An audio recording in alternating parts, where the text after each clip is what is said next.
Bora trazer um comparativo bem bacana aqui para vocês terem noção de como é que está esse início de Brasileirão do Bahia. Olha só, em 2024, nesse mesmo momento aqui, o Bahia tinha feito 13 pontos, em 2025, 9 pontos, agora já são 14 pontos, com 4 vitórias e 2 empates. Ontem o São Paulo terminou perdendo para o Atlético Mineiro, então o Bahia fica nessa condição do único time invicto até agora no Campeonato Brasileiro. Isso por conta do jogo de ontem na Fonte Nova. O Tricolor mandou no primeiro tempo, foi melhor na segunda etapa e ganhou do Bragantino. Roupa nova, espírito renovado. Uniforme novo, né? Graças a Deus deu muita sorte, conseguimos o triunfo. A voz do campeão. O novo manto tricolor estreou em grande estilo.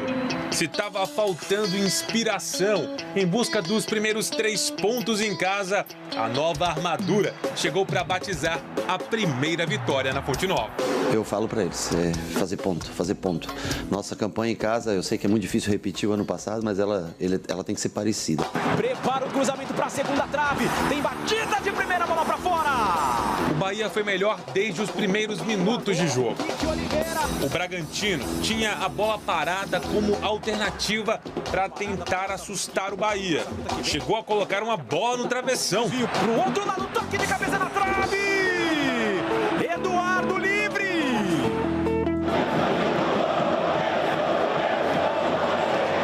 Mas sabe a história do espírito renovado com a nova camisa? Então, lembra daquele Bahia que gosta de tocar a bola, dominar o adversário e matar o jogo?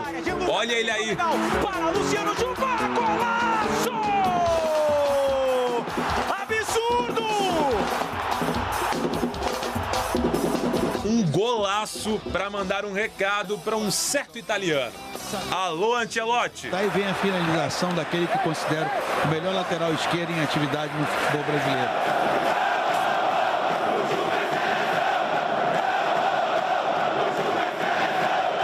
Na pressão, o segundo do Bahia não veio nesse lance, porque Pedro Henrique salvou o Massa Bruta. Na cara do gol sai o Thiago Volpe, tira Pedro Henrique! Preciso, fundamental de novo no jogo para evitar o segundo gol do Bahia.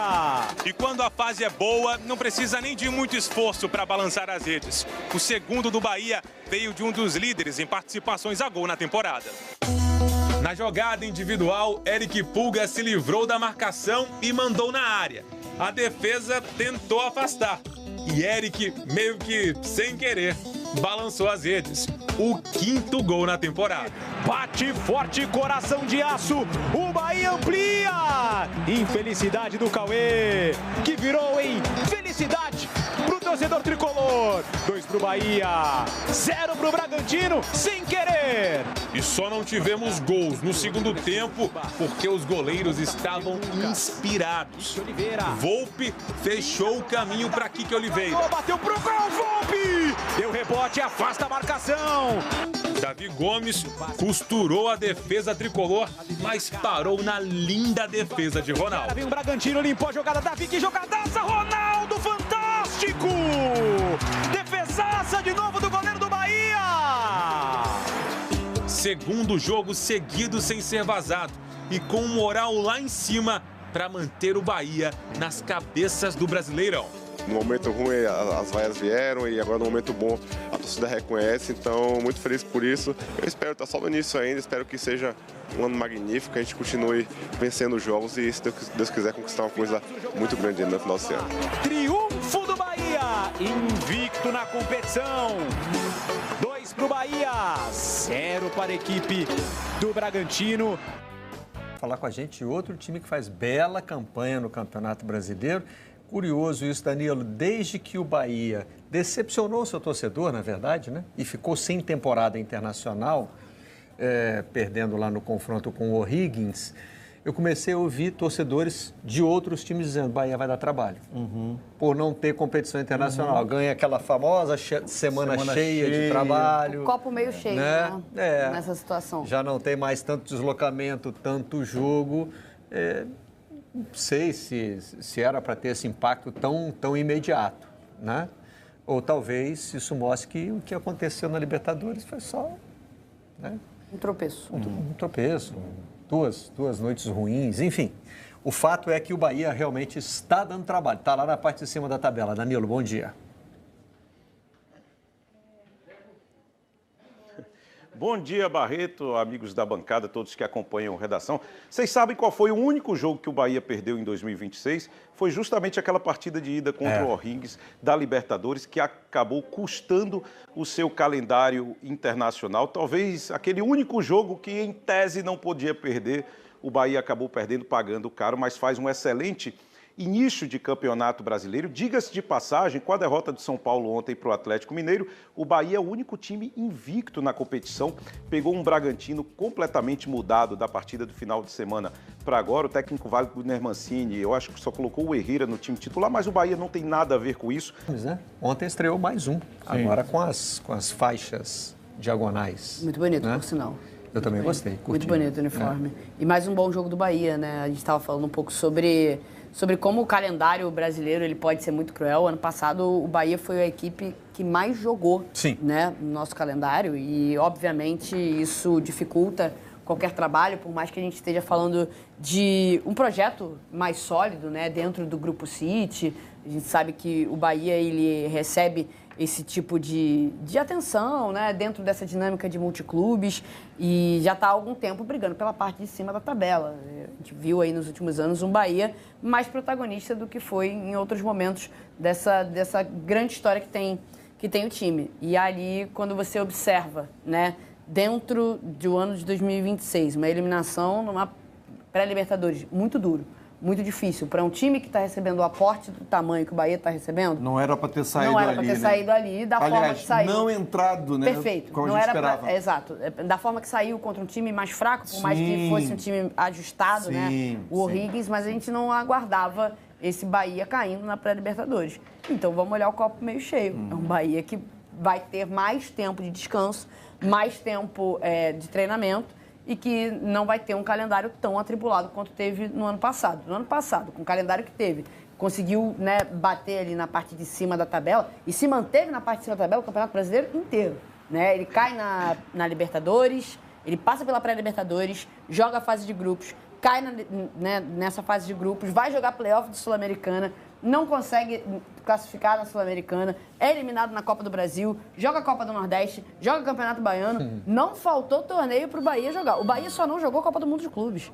Impressionante, né? E o Intercontinental, obviamente, no final do ano. Mas foi um ano muito, muito complicado para o Bahia. E a gente viu em vários momentos de 2025 isso pesar de forma negativa. Claro. Né? Um Bahia que às vezes não tinha o seu plantel todo à sua disposição, jogadores lesionados, enfim, jogadores cansados, né? Que é natural. Que apesar, né, Beli, apesar desse aporte, desse apoio do Grupo City, o Bahia não tem o elenco, o poder de elenco que tem Flamengo, que tem Palmeiras, por exemplo. Perfeito. Então, assim, mas tem um aporte financeiro, tem um apoio de um grupo que é fortíssimo em todo o mundo. Perfeito, ok. Mas o Bahia não tem ainda. Claro que o Bahia não tem um elenco ruim, longe disso. O elenco do Bahia tem qualidade, mas não é um elenco com a capacidade técnica que tem o Flamengo, que tem o Palmeiras, por exemplo, o poder de investimento que esses dois clubes têm.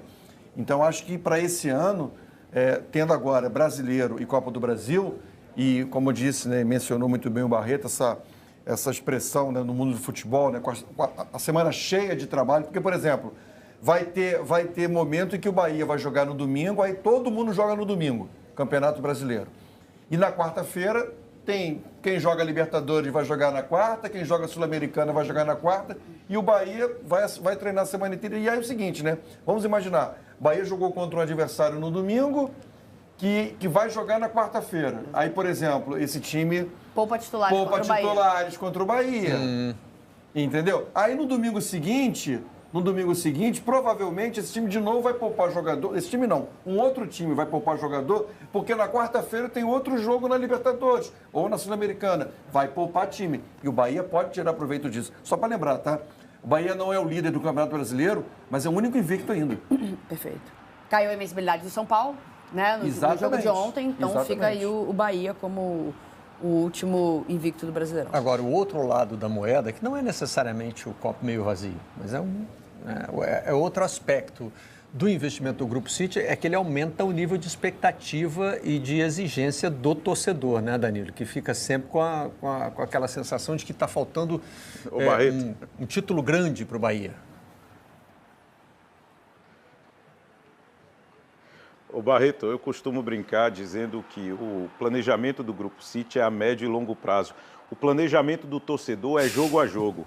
Então, aquele fervor que é o sentimento do torcedor partida a partida, o torcedor adoraria que os dirigentes do City entrassem na mesma pilha. E já que o time não foi bem nesse jogo, vamos contratar um jogador da prateleira do Everton Ribeiro para resolver na próxima partida, no próximo campeonato. E não é assim que a banda toca.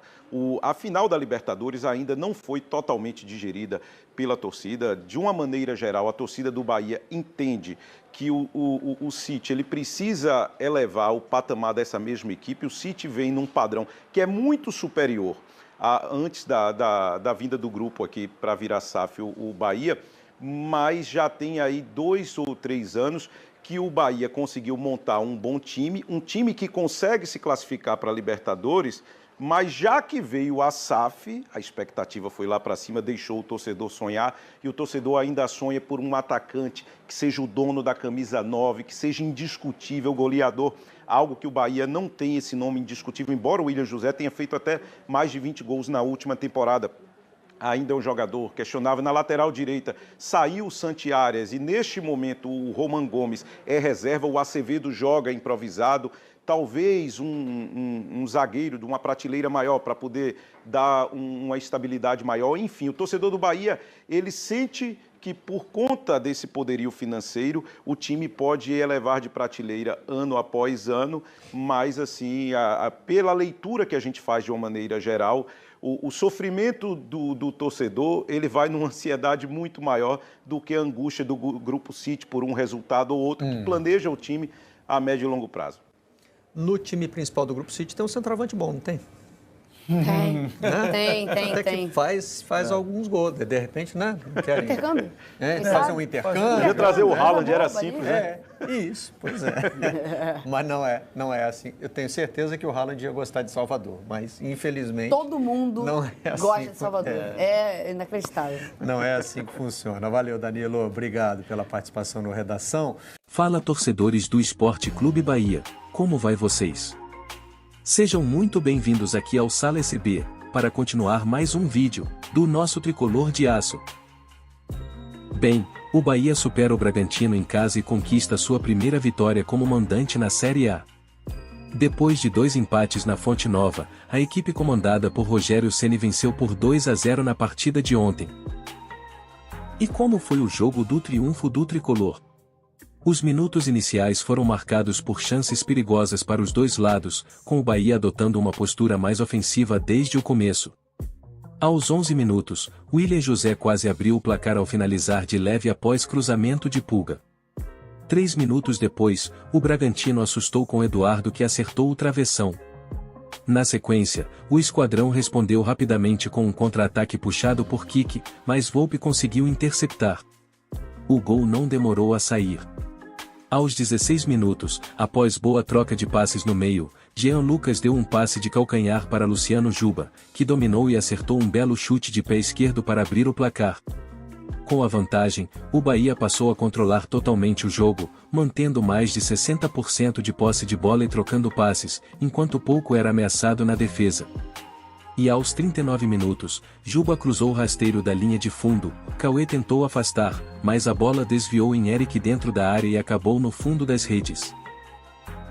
Agora no segundo tempo, o panorama foi diferente. O Bragantino voltou mais ofensivo e passou a pressionar o Bahia nos primeiros minutos. Mosquera criou boas jogadas pelo lado esquerdo, enquanto Cauê teve uma oportunidade, mas finalizou por cima do gol. Já o Bahia encontrou dificuldades para manter a posse de bola e organizar contra-ataques. A equipe voltou a equilibrar o jogo a partir da metade da etapa final, quando passou a criar novas chances, mas voltou a esbarrar na baixa eficiência nas finalizações. Kiki, atuando pelo lado esquerdo após mudanças feitas por Ceni, levou perigo em algumas finalizações, enquanto Ademir exigiu boa defesa de Thiago Volpi em chute de fora da área. Já nos acréscimos, o goleiro Ronaldo também apareceu bem, fazendo defesas importantes em tentativas de Davi Gomes e assegurando o resultado. E com o resultado, o Bahia soma 14 pontos em 6 jogos, 2 a menos que o líder Palmeiras. E o Bahia volta a campo neste domingo dia 22, fora de casa contra o Remo. E é isso, pessoal. Obrigado pela audiência de vocês em mais um vídeo aqui. Um forte abraço e até os próximos, tamo junto!